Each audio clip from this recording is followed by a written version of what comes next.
Wrath of the Lich King has officially launched and so many players are throwing themselves onto the boats and zeppelins to get into Northrend to start leveling. Hello everyone, it's Ego, and today I'll be going through what you can expect for Wrath Classic moving forward. Now before we get started, a lot of you watching my videos aren't subscribed, so do me a favor, hit that sub button down below, it's greatly appreciated. Like the video if you like it, if you dislike it that's okay too, but without further ado, let's dive right in. Starting off with the first couple weeks of launch, this expansion was one of the most popular in Warcraft's history, so it's needless to say that many players are excited to either continue playing from the Burning Crusade or come back to the game after not playing it for a while. Now, I played the launch, and launch was an absolutely crazy experience, and I'm so glad to have experienced this unique event. The first few weeks of launch are expected to be hectic and jam-packed full of players trying to get themselves to level 80 as quick as possible, including myself. I did make a leveling guide, which I will link down below, but overall, in the first few weeks while it's busy, you want to try to manage your time and get your leveling done the most efficient way possible, whether that's questing in zones that are less populated or getting a reliable group of guildies or friends to do a dungeon grind with, for the first little bit at least. You will most likely be fighting other players for quest objectives, so use your discretion. Not to mention that in the first couple weeks, dungeons will be also very populated, so you can expect to see a lot of groups forming too, so it really depends what you prefer to do. We'll have access to all the zones, Dalaran, and other content that was present at the original launch of Wrath, so there's still lots of content to enjoy, especially if you're not trying to rush up to 80. Moving on, similarly to the Burning Crusade, from the information I've gathered, Wrath Classic will have multiple phases for content releases. If we look at the original Wrath of the Lich King, which is what this information was based off of, we can expect potentially 5 phases during the expansion. These phases might change up depending on what the development team at Blizzard decides, but for now, we'll just assume there'll be 5. So the phases themselves, though I may not have the exact dates on when they'll be released, I can still at least speculate what each phase will have. Starting with Phase 1. Phase 1 will have Nex Ramus, the iconic Scourge Necropolis that first made its debut in the original vanilla WoW. Now that Wrath is live, we'll be able to experience this amazing raid once again. The Eye of Eternity, where we fight Malygos, and the Obsidian Sanctum, where we will face off against Sartharion. All these raids will be available in 10-man and 25-man difficulties in Phase 1.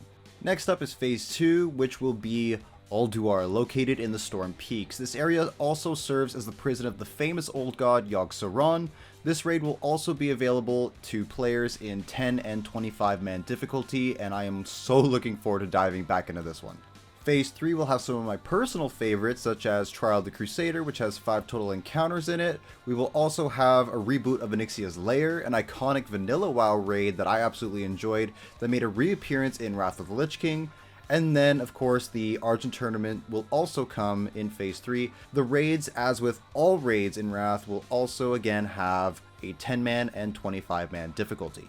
Phase 4 will be the famed Ice Crown Citadel, where we will finally get to face off against Arthas himself, the dreaded Lich King. This is the peak of Wrath for me, so I'm really looking forward to this phase in particular, and to just top it off, we also get some new dungeons.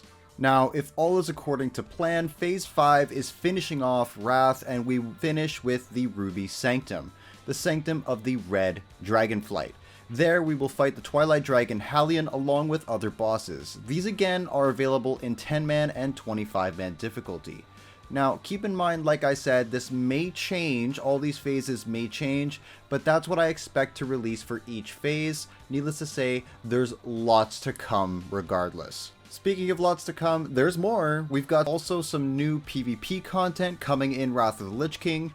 I'll keep this brief, but we've got a new 15 versus 15 battleground, Strand of the Ancients. This amazing battleground was very fun to play back in the day, and it was entirely a new feel to Battlegrounds for me because it was the first to incorporate drivable vehicles and other mechanics like bombs, cannons for defenders, and like I mentioned, the siege engines. While we're still on the topic of Battlegrounds, we've also got Wintergrasp, the iconic battleground Wintergrasp, which is a large, full PvP zone. Even if you're on a PvE server, this is by far my favorite battleground because of the scale of it. The battle genuinely felt like a war zone at times, and it really got chaotic. The attackers and defenders each had their own set of challenges and teamwork mattered. That's what made it a great battleground, and that's what will continue to make it a great battleground. Finishing off with the last thing I want to mention for PvP, we get a new arena. We get the Dalaran Sewers arena added into the arena list, so as you level to 80 and start jumping into arenas, be ready to be thrown into that new zone. There's so many more little things that I can cover, but we'd be here for hours or even days knowing how much I talk. So overall, here's what you can expect from Wrath in the coming weeks and even months. Greatness. Like I mentioned at the beginning, this expansion was one of the most popular in Warcraft's history, and there's a reason for that. So whether you're a veteran, a newbie, or a returning player to the classic WoW scene, you'll absolutely enjoy Wrath of the Lich King. If you made it to the end of the video, thank you so much. You're an absolute legend. If you want me to make more guides like this or more breakdowns, let me know down below in the comments.